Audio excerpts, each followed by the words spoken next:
Muy buenas tardes. Es para mí un gusto muy grande poder participar desde México en esta reunión martiana y aprovecho para agradecer y saludar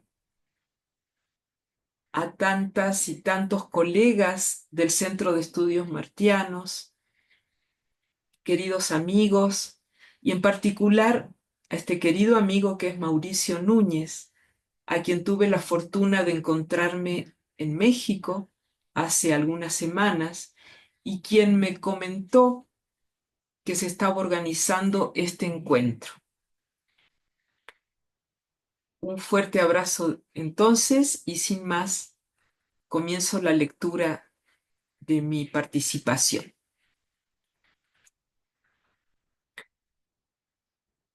José Martí, Diarios de un retorno al país natal. La noche bella no deja dormir. Silba el grillo, el lagartijo quiquiquea y su coro le responde. Aún se ve entre la sombra que el monte es de Cupey y de Paguá, la palma corta y espinuda.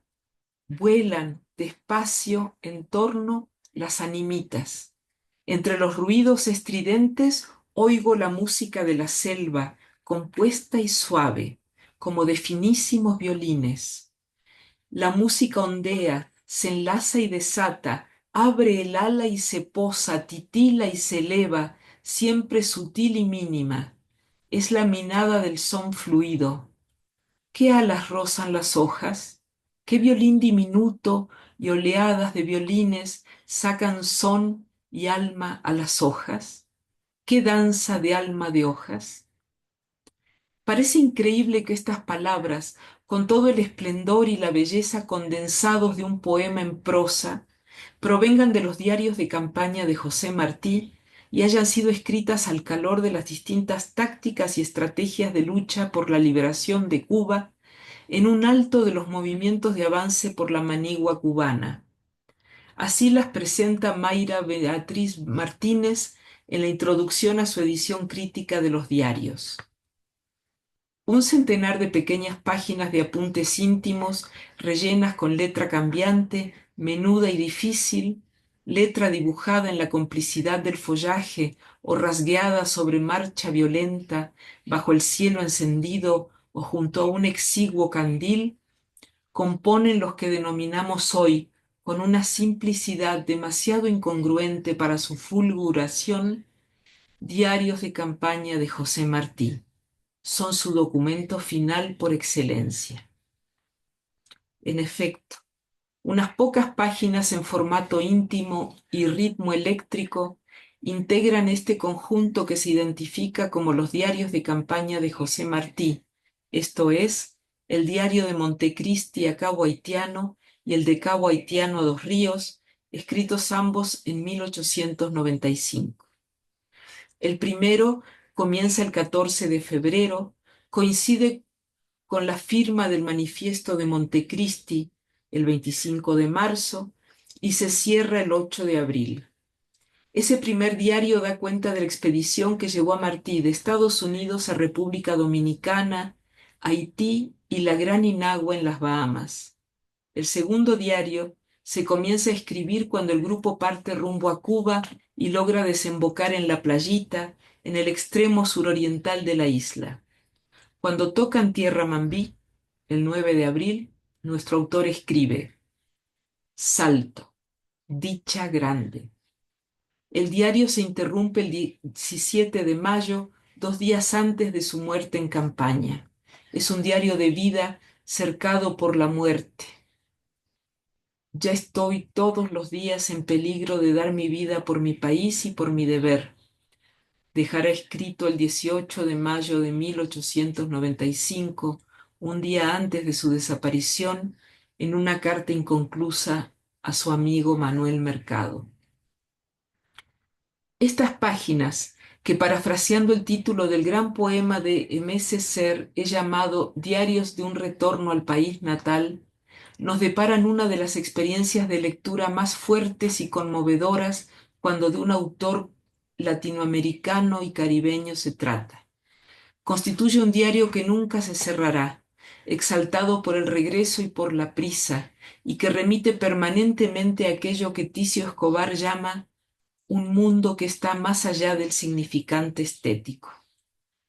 De modo que no solo se trata de los apuntes o de los avances en campaña de un luchador que quiere combatir por la libertad de su patria y va tras su destino, sino también de las notas y pinceladas de un escritor que regresa al país que más quiere y donde en rigor pasó pocos años de su vida, sometido como lo estuvo a tantos otros de destierro y exilio. Martí se nos muestra ya no solo como intelectual, político, orador, ensayista, cronista, periodista, sino también como luchador, viajero, etnógrafo, poeta. Su contacto con la vida y con la gente en este momento límite en que lo acecha la muerte confirma su postura siempre cercana a la naturaleza como garante de vida, belleza, autenticidad, verdad, valores éticos y estéticos. Al mismo tiempo, se trata de su afán por participar y fundirse con la naturaleza y la vida. En sus diarios asistimos al momento crucial en que el poeta se encuentra con la vida en el acto mismo de dar nombre al mundo. Es el enamorado del paisaje y las costumbres que redescubre su patria con fruición y emoción, invadido por una pasión nominalista.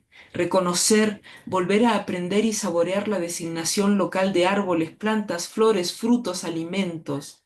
Dar nombre a su emoción por convivir con la gente y con los usos del lugar. Recuperar historias y reconocer presencias. Descubrir los topónimos, las voces del lugar y los refranes, hacer apuntes y reflexiones morales, políticas y filosóficas. Al leerlo, vemos desfilar cuadros de la naturaleza, volvemos a sentir hambre y a saborear con deleite los frutos de la tierra y las comidas locales, a disfrutar de las conversaciones, a celebrar los apuntes sobre la vida de los lugares que va recorriendo y sobre las grandes virtudes humanas, solidaridad, hermandad, fidelidad, amor a la libertad y a la patria, así como a reprobar la traición, la crueldad, la ingratitud, la cobardía, el autoritarismo, la autoridad ejercitada sin causa ni objeto, como él mismo lo escribió. Martí conoce y reconoce, nombra y vuelve a nombrar, mira y pinta y consigna sonidos también. Escribe con su cuerpo y al ritmo de su marcha. Como observa Celina Manzoni, el diario de campaña escenifica la situación de escritura más que cualquier otro. La escritura, siempre indisolublemente unida al cuerpo, a la mano que escribe, adquiere la calidad del riesgo. El cuerpo se salva por la escritura. Un día que se escribe es un día más que se vive. El diario de campaña pone en tensión la escritura entendida como reflexión y el acto corporal implicado simultáneamente en la escritura y en la guerra. Quien escribe el diario de guerra va siendo, se va haciendo por las marcas en el cuerpo y en el papel. Hasta aquí, Celina Manzoni. Al borde de la muerte, Martí plantea un retorno a la vida. Más aún, tanto su primer texto de peso, El presidio político en Cuba, como este que aquí comentamos, nos conducen al punto cero, al estado base de la representación de la vida, el dolor, el cuerpo de uno y de todos ante la muerte. Ya el propio Martí había dicho en una de sus crónicas neoyorquinas, casi como un presentimiento, lo siguiente: ¿cómo nos afligimos de vivir? ¿Cómo vivimos todos los americanos montados en nuestro caballo de batalla? Y qué bueno fuera dejar de una vez los arreos del batallar y luego de volver del campo de labor, escribir en la mesa de pino del hogar cosas graves y ciertas, aprendidas en la experiencia provechosa de horas reposadas. ¿Qué maravillas no sacaríamos de nuestras mentes dados a pensar en lo maravilloso? Nuestros libros serían rayos de sol, y ahora nos vamos, llenos todos de heridas, con nuestros libros inescritos a la tumba. Pocos textos límite como estos diarios martianos, escritos en una situación extrema, en una permanente tensión entre la amenaza de la muerte, el dolor, la violencia, la pérdida, la traición y la pulsión de vida, la felicidad del regreso, el amor por la tierra patria, el deseo de nombrar con voz poética y de construir paisaje, esto es, de dotar de significado a ese pedazo del mundo, como dice un especialista en la obra de Martí. El deseo de mirar, registrar, nombrar lugares, plantas, animales, costumbres y a la vez fundirse con la naturaleza y con la gente, con la posibilidad de volver a vivir una vida que le fue arrebatada durante muchos años. Pocos textos, pues, de esta intensidad, de este sabor de cosa límite, de este carácter fundacional, de esta fuerza nombradora, sentidora, entendedora, de esta capacidad de participación del hombre con la vida, una vida puesta en el límite a cada instante. Me interesa recordar aquí el modo en que ese Martí íntimo, emocionado, conmocionado por la vuelta a las Antillas, a la manigua, a la condición mambí, ha sido capaz de fundar en el acto más extremo y en el momento último de su vida la literatura cubana. Es un texto fundacional, a la vez íntimo y universal. Es también un viaje a la semilla, un regreso y un nuevo nacimiento en la propia tierra. Como escribe Caridad Atencio en Cintio Vitier lee los diarios de campaña de José Martí, sí, como bien afirma Vitier, toda la vida y la obra de Martí tienen sentido fundacional. El sentido fundacional del diario es más acendrado, más profundo, y es como el hecho metafórico de su gran hazaña, fundar Cuba y la nacionalidad, fortalecer la idea de nación. En tal sentido fundamenta Vitier. El contacto directo con nuestra naturaleza, monte adentro y en la madurez de su mirada y su palabra, religa a Martí de un golpe con tradiciones poéticas cubanas. Los árboles, tan ingenuamente trabajados por nuestra poesía anterior, los coge ya en su categoría, en su ser completo. He aquí, oh ciegos precursores anhelantes, Poveda, Iturrondo, Cucalambé, al fin satisfactoriamente asumido y nombrado, no como simple paisaje, sino como fondo natural absoluto del desfile, el bosque cubano. Historia de un viaje. El 14 de febrero de 1895 comienza Martí la escritura de su primer diario. Había partido de Nueva York con un pequeño grupo de luchadores, entre los que se contaba Manuel Mantilla, y había llegado a Cabo Haitiano el 6 de febrero. Se une a la partida a otro compañero y ya el 7 se encuentran con el general Máximo Gómez. Llegan el 13 de febrero a Santiago de los Caballeros. En la primera entrada del texto leemos: 14 de febrero. Las 6:30 de la mañana serían cuando salimos de Montecristi el general Collazo y yo a caballo para Santiago. Santiago de los Caballeros, la ciudad vieja de 1507. Del viaje ahora que escribo, mientras mis compañeros cestean en la casa pura de Nicolás Ramírez, solo resaltan en mi memoria unos cuantos árboles, unos cuantos caracteres de hombre o de mujer, unas cuantas frases. La frase aquí es añeja, pintoresca, concisa, sentenciosa y como filosofía natural. El lenguaje común tiene de base el estudio del mundo, legado de padres a hijos en máximas finas, y la impresión pueril primera. Una frase explica la arrogancia innecesaria y cruda del país. Si me traen, regalos de amigos y parientes a la casa de los novios, me deprimen porque yo soy el obsequiado. Dar es de hombre y recibir no. Este primer diario, escrito en los momentos de calma robados a la campaña y dedicado a Carmen y María Mantilla, nos muestra la alegría del escritor que regresa, redescubre, recobra el suelo antillano perdido, después de haber pasado más de 15 años en la ciudad grande, en las entrañas del monstruo. Recupera el nombre de los distintos lugares que recorre, trata de salvar en su diario el nombre de los árboles, los caracteres, las frases, e incluso reflexiona como observador de la lengua y de las expresiones del habla sobre los rasgos del lenguaje común. Es impresionante descubrir a partir de allí la rápida sucesión de imágenes cinéticas y de instantáneas de la vida local. Martí cronista en movimiento, Martí pintor que se detiene y capta en grandes pinceladas. Con el primer sol salimos del alto, y por entre cercados de plátano o maíz y de tabaco o yerba, llegamos echando por un trillo a Laguna Salada, la hacienda del general.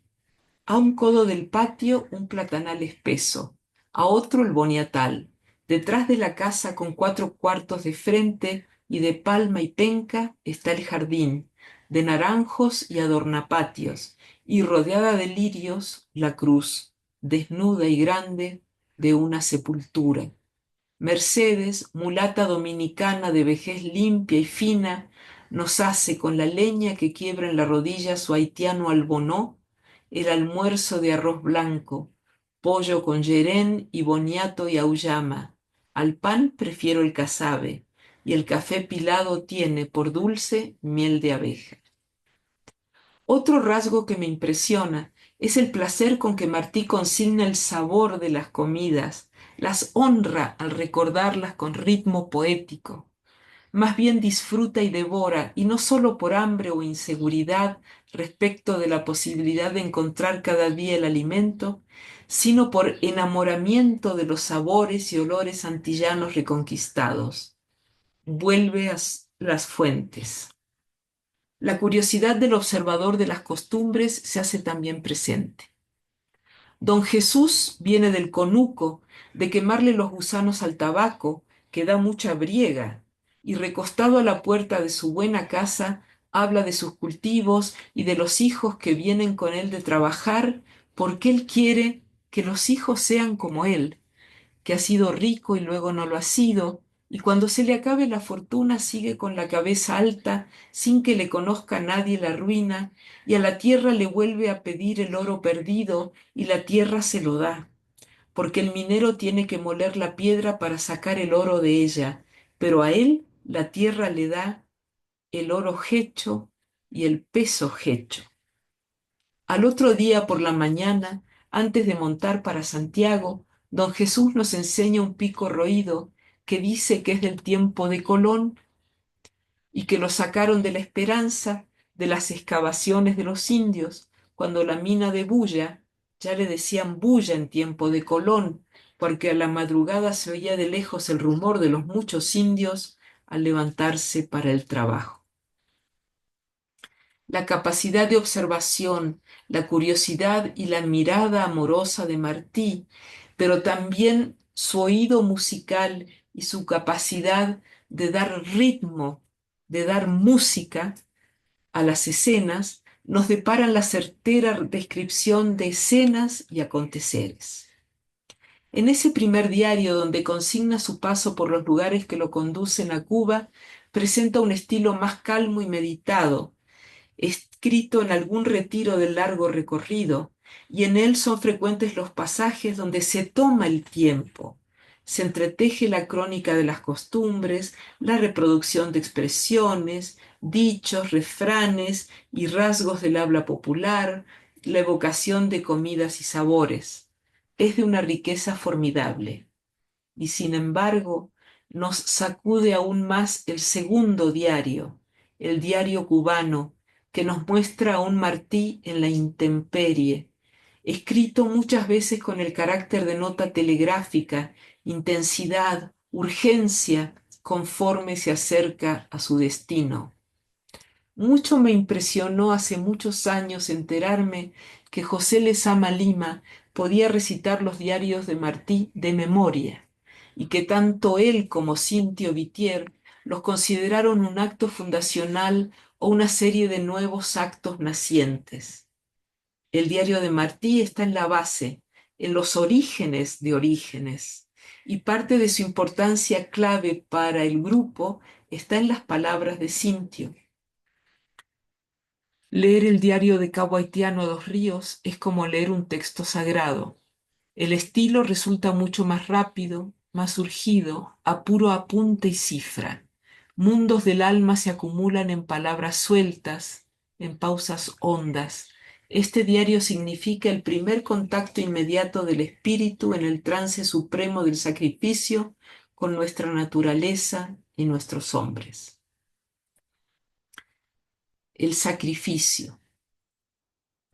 También autores como Ezequiel Martínez Estrada asignan valores sagrados y heroicos a esta obra, en que Martí pone en palabras, como dice don Ezequiel, el amor franciscano a la tierra, y ven esta obra como parte del ciclo mítico del destierro del héroe y el regreso para su muerte.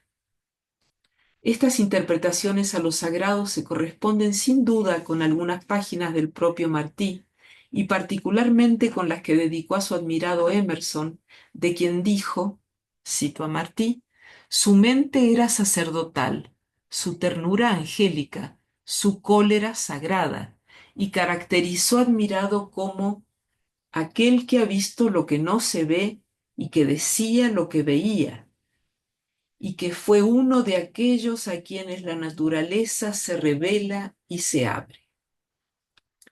Por mi parte, prefiero resaltar ese momento como de participación entre una vida, la vida de Martí, y la vida con mayúsculas, como revelación de un vínculo profundo entre libertad y naturaleza que se da, como el propio Martí anota en su prólogo al poema del Niágara, como aquel en que el poeta asiste al oleaje simultáneo de todo lo vivo. Este momento extremo en que la poesía se toca con la vida, en que un hombre se toca con todos los hombres, puede advertirse en cada línea del segundo diario, que nos cautiva y embeleza. La primera de ellas, colocada en la entrada misma del texto, es la del 9 de abril. Lola, Jolongo, llorando en el balcón. Nos embarcamos. La del 11 del mismo mes, rumbo al Abra, la luna asoma roja bajo una nube. El 14, día Mambí.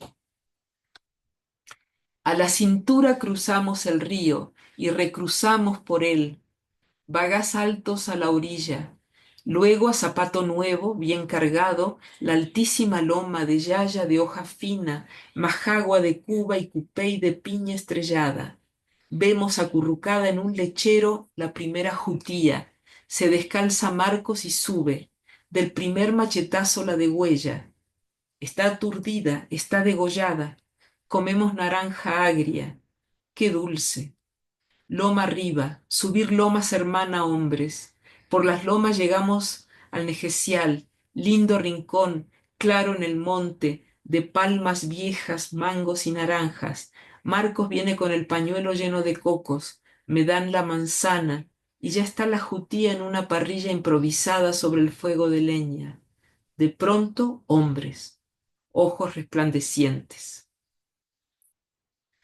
Se necesitarían muchas horas para desatar este nudo gordiano, esta escena que recuerda la certeza de la imagen y la palabra telegráfica, la velocidad del cine, esta precipitación de gestos y de escenas, esta celebración de sabores, costumbres, esta confraternidad con los compañeros y con la propia naturaleza, este gesto devorador, celebrador y degustador al mismo tiempo, que quiere salvar para siempre ese día Mambí.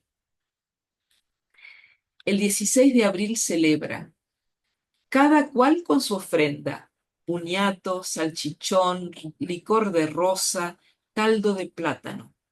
Al mediodía marcha loma arriba, río al muslo, bello y ligero, bosque de pomarrosas, naranjas y caimitos. Por abras tupidas y mangales sin fruta, llegamos a un rincón de palmas y al fondo dos montes bellísimos. Allí es el campamento. La mujer india, de ojos ardientes, rodeada de hijos, pila café. La gente cuelga hamacas, se echa la caña, junta candela, traen caña al trapiche para el guarapo del café. Ella mete la caña descalza, se hace ron de pomarrosa. El 20. En un grupo hablan de los remedios de la nube en los ojos, agua de sal, leche de ítamo, la hoja espinuda de la romerilla bien majada, una gota de sangre del primero que vio la nube, dormimos por el monte en yaguas, jaraguá, palo fuerte. El 22. Día de espera impaciente, baño en el río de cascadas y ollas y grandes piedras y golpes de cañas a la orilla. Me lavan mi ropa azul, mi chamarreta. A mediodía vienen los hermanos de Luis, orgullosos de la comida casera que nos traen, huevos fritos, puerco frito y una gran torta de pan de maíz. Comemos bajo el chubasco y luego de un macheteo izan una tienda. Toda la tarde es de noticias inquietas. Hay entradas que se abren con el recomienzo de las marchas. A formar con el sol, a caballos soñolientos, cojea la gente aún no repuesta, apenas comieron anoche. Otras entradas comienzan con un amanezco al trabajo y en otras se consigna la belleza. El sol brilla sobre la lluvia fresca, las naranjas cuelgan de sus árboles ligeros, yerba alta cubre el suelo húmedo, delgados troncos blancos cortan, salteados, de la raíz al cielo azul, la selva verde. No deja de causar conmoción la lectura de la entrada final de este diario, escrita el 17 de mayo, 2 días antes de su muerte. 17.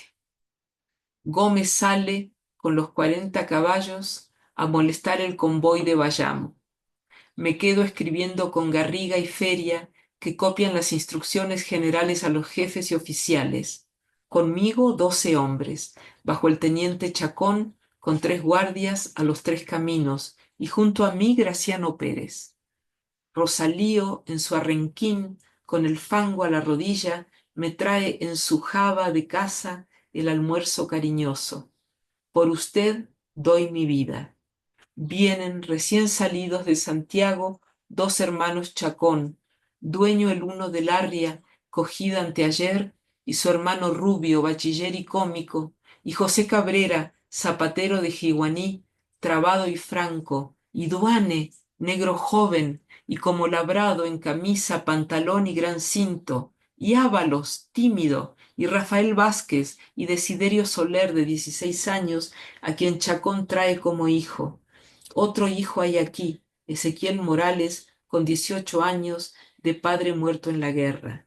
Y estos que vienen me cuentan de Rosa Moreno, la campesina viuda que le mandó a Rabí su hijo único Melesio de 16 años.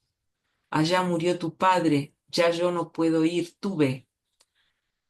Asan plátanos y majan tasajo de vaca con una piedra en el pilón para los recién venidos. Está muy turbia el agua crecida del contramaestre, y me trae Valentín un jarro hervido en dulce, con hojas de higo.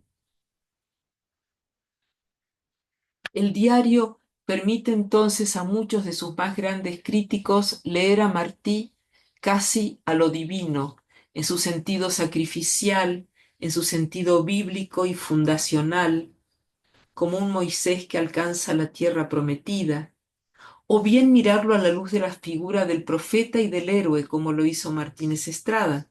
Pero es posible también leerlo a lo humano, para entender cómo en condiciones extremas el cuerpo se hace escritura, el hombre participa, nombra, redescubre la tierra, la vida, la presencia que lo rodea y se confirma poeta y pensador, sentidor y militante que pone en práctica esa defensa de la naturaleza.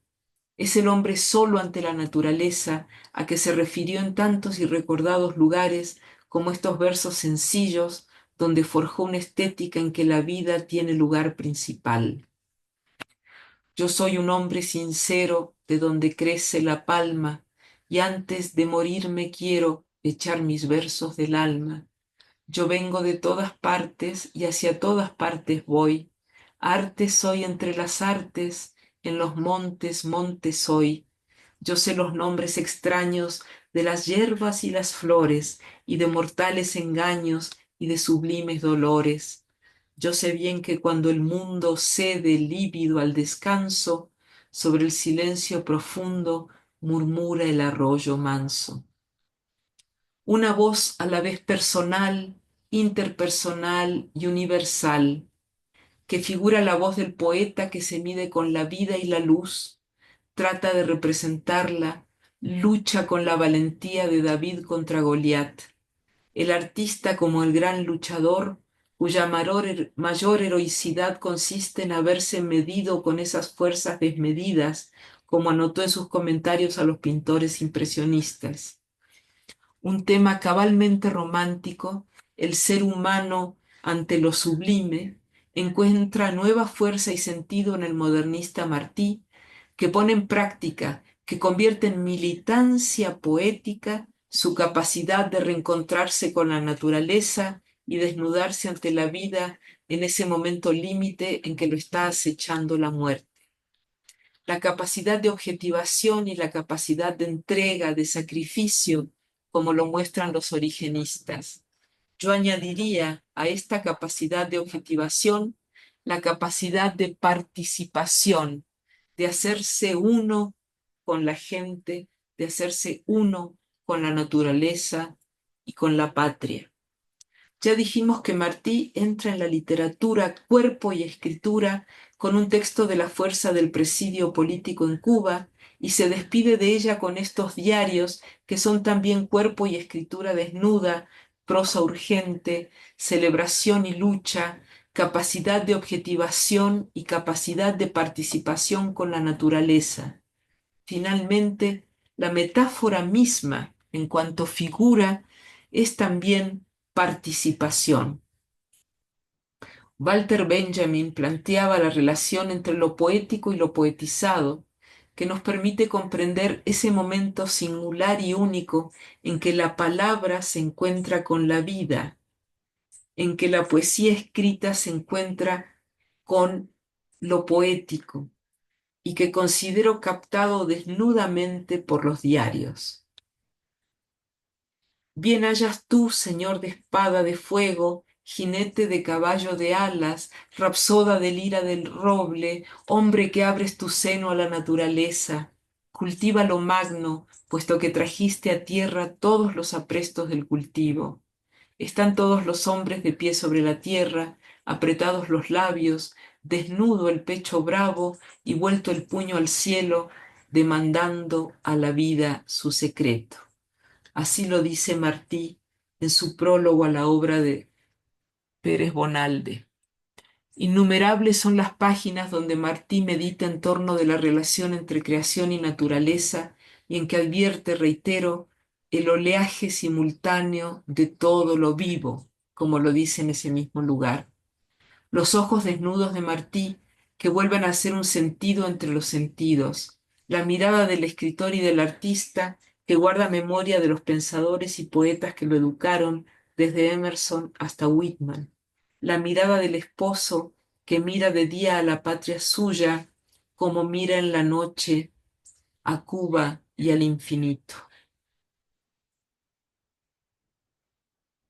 El diario de campaña se convierte en diario de la mirada, el punto cero de la representación, todo un desafío para el escritor de la modernidad. En este cambio de quicio a que asistimos, en este cegamiento de las fuentes y en este anublamiento de los dioses, la naturaleza, el trabajo humano y el espíritu del hombre se abren como inexhaustos manantiales puros a los labios sedientos de los poetas, dice también Martí en el prólogo. Los textos límite de Martí, poeta en acto, muestran de manera deslumbrante ese momento singular en que el ser humano viaja a la semilla y se devela el enigma de lo vivo. El punto cero de su escritura es aquel en que se articulan naturaleza, palabra y cultura, vida individual, vida social y vida de todos, condición de existencia, condición de lucha y condición humana. Muchas gracias.